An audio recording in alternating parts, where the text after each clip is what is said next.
Broadcasting live from the Business RadioX studios in Atlanta, Georgia, it's time for Atlanta Business Radio. Brought to you by OnPay.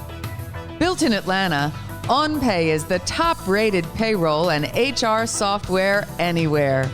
Get 1 month free at onpay.com. Now, here's your host. Lee Cantor here, another episode of Atlanta Business Radio, and this is a special one because this is a special GSU ENI episode where we talk about what's going on over there at the Entrepreneurship and Innovation Institute. Today on the show, we have Jennifer Sherer, and she is the director of the Institute. Welcome, Jennifer. Thank you, Lee. It's good to be here. Well, I'm excited to catch up with you. I heard big news is that we're going to have Main Street Entrepreneurship Seed Fund Part 2, Round 2. That's right. Very excited about bringing that opportunity to Georgia State entrepreneurs. It's a program that we launched in 2019, and we had a very successful first round or first cohort of the program. And now we're excited to announce that we're looking for a second cohort of companies to take through the program. Now, can you recap a little bit for the people who aren't familiar about the Main Street Entrepreneurship Seed Fund? How did that come about, and what happened, and how did the entrepreneurs get access to that money? Yeah, so as I mentioned, the program was established in 2019, and it was actually seeded by a grant from the Marcus Foundation. And it was set up to support underrepresented Georgia State entrepreneurs with mentorship and seed grants to start and grow their businesses. So we set up the program. Any student of Georgia State, recent alum of Georgia State, so somebody that's graduated or been enrolled at Georgia State for the past 5 years, or a community member who's been involved in some sort of Georgia State program, particularly entrepreneurship program, is eligible to apply. And there's a selection process that we can talk more about later. And once the companies are selected into the program, they become a cohort. We know community building is extremely important and starting and growing companies. And so they become a cohort and have peer founders alongside them participating in educational workshops. They get one-on-one mentoring or coaching from our entrepreneurs in residence. And they also get seed money in the form of a grant, so non-dilutional money, to help them advance their business. Seed grants in the first cohort were in the $5,000 to $10,000 range, and really makes an impact in the early stages of these businesses. Now, how did you, obviously if there was round 2, it must have been deemed a success, but what were some of the metrics that you were using to decide whether this was working or not? Yeah, so we've continued to watch the companies that were in the first cohort, and some of the metrics are success are are they just continuing to be viable businesses? We know that, businesses, that obviously, particularly at a time when we're in the midst of a global pandemic, it's a tough time to be running a business, certainly starting a business. But we look at business viability. We look at follow-on engagement in programs such as incubators and accelerators. We look at investment opportunities. So, are they talking to investors? Are they getting traction with investors? Are they continuing to generate revenues, grow revenues? But some of the other success metrics for us, it's a university-wide program at Georgia State. And so we really pride ourselves on engaging founders, entrepreneurs from all across the university, coming from, everywhere from business school to arts and sciences to nursing school to Perimeter College. And so one of the things that was interesting, and we know this about entrepreneurs, is that you don't have to be necessarily trained as an entrepreneur or be a business major to build a successful company. We have 5 different colleges or schools at Georgia State represented in our first cohort in 18 different majors. And so one of the things, like I said, that we look for is breadth of disciplines or majors, expertise that enter into the cohort. And so, ultimately the goal of the Main Street program is to create new businesses that will have an impact on their local community and create jobs. And so, these are early early stage companies, but a number of them have shown some traction and growth since they were in the program. Now, I know that at the university, entrepreneurship is kind of one of the important tenets around the entire university, and that's why entrepreneurship program is available to pretty much everybody that goes to school there, no matter their major. Do you find that it's having any impact when it comes to recruiting new students, that people are drawn to this idea of I'm going to learn about entrepreneurship and I might kind of pursue that path? Yeah, interestingly, we've seen a lot of growth in our entrepreneurship programs. I will also say that that Georgia State enrolled a record number of students this year, and so we continue to see growth at the university level. But certainly within our entrepreneurship programs, we now have over 1,000 students who are majoring or minoring in some form of entrepreneurship at Georgia State. These are programs, these are degree offerings that were first introduced kind of in the 2016 timeframe, and they have just seen exponential growth over the past 4 years, and so it really is. Everyone we talk to, alum that we talk to at Georgia State, always say, "Wow, this is really neat. I wish we would have had these types of programs when I was at Georgia State." And so I think there really is an interest and a passion around entrepreneurship and starting new businesses, and we're seeing that through the demand in our degree programs and other offerings at Georgia State. And then it's exciting that you get to be with people at all stages of being an entrepreneur, and there's a place for everybody to participate, even people who have kind of been there and done that in terms of being an entrepreneur. So you have now entrepreneurship in residence programs as well? Well, we're fortunate to have entrepreneurs in residence who work with our founders, whether they're through the Main Street program. We also offer a course that is an incubator course, basically, where, if you have a business and you want to help and mentorship to continue to grow and develop that business, you can take a course as an undergraduate and get access to an entrepreneur in residence that we have on staff. And so it's a really unique offering for students and others that are affiliated with Georgia State and interested in starting companies, that there are experts around that have, as you said, been there, done that, built serial entrepreneurs, so to speak, and that have built these companies and had some failures too. We all know that part of being an entrepreneur is learning from the things that don't work, the things that fail. So yes, certainly have entrepreneurs in residence on board to help us coach these companies. And we have one of them on the show with us today. We do. So Musadek Khan, he goes by MK, is one of our entrepreneurs in residence, and he's involved directly with our Main Street program. He's our lead entrepreneur in residence for our Main Street Entrepreneur Seed Fund program.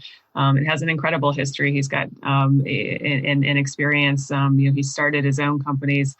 He's also been in corporate settings where he's advanced new ventures, new ideas in corporate settings, and so is a wealth of experience and knowledge, and works very closely, hand in hand with all of the founders that become part of the Main Street program to help them take their business to the next level. Well, welcome, MK. Thank you for having me. Well, talk about your role and how you see this playing out when you're working with these young folks. Sure. Yeah. As mentioned in my introduction, so kindly by Jennifer, I am one of the entrepreneurs in residence. Of course, along with me, we have another entrepreneur in residence, Jameen Motan, who's equally experienced, as I am. However, my job really is to make sure that the entrepreneurs that are accepted in the Main Street program have all the tools, mentorship, guidance, advice to be as successful as they can as they move through the program, and as they come out of the program, that they're ready to really hit their next milestone in a major way. And so my job really is to make sure that we get the right or when I say right, they're all great entrepreneurs, but we pick we do our best to really go through a process of picking the sort of the top, the best of them that we think would be the best fit for the program, and that we can really help to help them achieve their goals as they work on their ideas and ventures. Now, what is kind of the characteristics of an entrepreneur that would kind of be successfully navigate the Main Street Entrepreneurship Entrepreneur Seed Fund? Right. So, every entrepreneur, like in and of itself, have this, the fact that they have decided to, really start something or work on an idea that's been in the back of their minds, or trying to get something started in and of itself is a quality. So pretty much everyone who applies has already done that.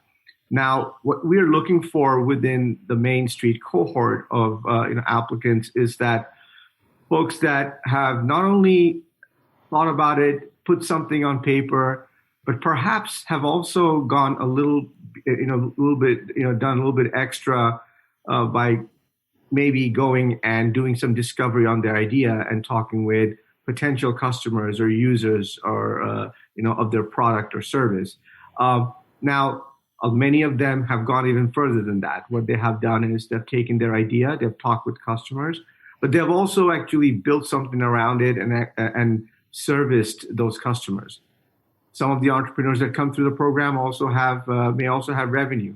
They may or may not have product market fit. Actually, most of them don't. Like they have a product, they're giving a service, they may be getting some revenue, but it's not in a repeatable way. And so that's some of them also have gone that have that part where they have revenue, but what we are helping them do is really figure out, okay, how can we build this into a repeatable business and a repeatable process so that they really find that product market fit and can really scale from that. So now, is applications open now, or have you already got what you need in terms of applicants? No, well, applications have been open for quite a bit now. We opened up the application, I think, late last year, if I'm not mistaken. And the deadline for the applications is coming up here pretty soon, which is end of January 29. We already have a slew of amazing applications. Already people are already applying as we speak. Actually, I just received one just while we were doing this interview. So, yeah, the applications are open, and we encourage everybody to go and apply. Now, is there any kind of tips for someone submitting to stand out in your kind of mind? Is there some do's and don'ts? Well, the best way to stand out is to show some kind of progress. Even if you are a student at Georgia State University, and being a student in and of itself is a full-time role, but showing that even though you're a student, you've actually done something with your idea, sold something, perhaps even talked to some customers or potential customers, shows that, you're willing to really work on your business and really take your business to the next, to the next level. And so any work beyond just an idea on a paper, is recommended. And then once you close the applications, how does the selection process work? Yeah, we actually have quite a extensive process, simply because we receive a lot of applications and we only have a limited amount of money that we can really disperse around our entrepreneurs. So it's a pretty competitive process. We first go through an internal review process, which is basically we have our internal in Georgia State University, either professor or faculty, or community members look at the applications in the first round. And each application goes through at least two reviewers.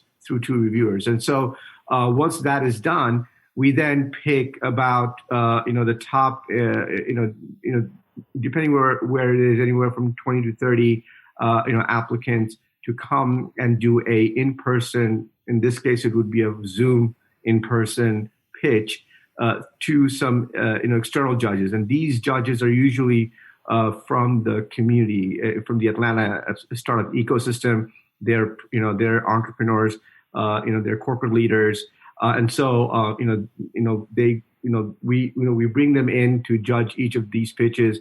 After that process, we pick usually the top 10 to participate in the program. And then the actual program itself, is this something that aligns with the school year, and are they divided up, or it's all one big pile of entrepreneurs? And what's the format of the program? Yeah, Jennifer can speak to that as well, but it's not necessarily aligned to the school calendar, to the school year. It's the answer is just not. It's we pick 10 entrepreneurs. We work with each of these entrepreneurs to set up milestones in terms of that we want to help them reach throughout the program. And what we do is we tie a sum of money to each of those milestones in tranches, so that we can not only just give them education and mentorship, but we also actually give them some money to help them sort of execute on their business plan. So now, regarding the entrepreneurs, are you dividing them up with Janine, or are you both working on each of them? Because Janine's pretty competitive. Yeah, Janine's super competitive, she's actually. I mean, what we do is we usually look at all the startups and what we decide. Okay, who we can help the most and who we feel really passionate about. Janine, is a successful entrepreneur in her own right, and she's got a booming business right now in the security, sector. And so, she's got certain skills and experiences that she brings to the table, which is complementary to mine. And so, we usually try to divvy up the, entrepreneurs and the businesses that we feel passionate about, and that we can help. Now, is there an opportunity if other folks in the community want to get involved? Is there ways for them to help as well? Absolutely, absolutely. We're looking. So first of all, part of the program is mentorship and workshops, and of course, there's the demo day that's coming up. We need judges and speakers. So, the first thing is we're looking for anyone that wants to do a workshop for us for the cohort. We welcome, and we have our own set of workshops that we have listed, but we're also welcome to ideas if they feel that they want to do a specific one. If they just want to come and speak to the cohort, and share their experience, we're looking for speakers as well. And also, the demo day is coming up, once we pick this cohort towards the end of the year. And so we're gonna be looking for, panel speakers and, judges and things like that, when that time comes around. But, and of course, we always welcome, cash and capital. If somebody wants to put in some, cash and capital into the Main Street grant. We definitely will never say no to money. And there is still an opportunity, even though it's getting late in the month. They can still apply. Oh, absolutely. It's all the way up through the end of January, right? That's correct. January 29th is the application deadline. So, Jennifer, this must be very exciting time for you to see all these applicants come in. And are you getting, can you tell the feel from this group as opposed to the first group? As MK mentioned, we are very excited about the applications that we have in hand already. It's a good mix of company types, industries, and also in terms of, they're coming from different places across the university. We have a lot of student applicants, as well as it's a mix of student, alumni, and community member applicants. And so very excited. And I think, we want to continue to build the quality and impact of this program. And based on early looks at the applicant pool, I think we're well positioned to do that.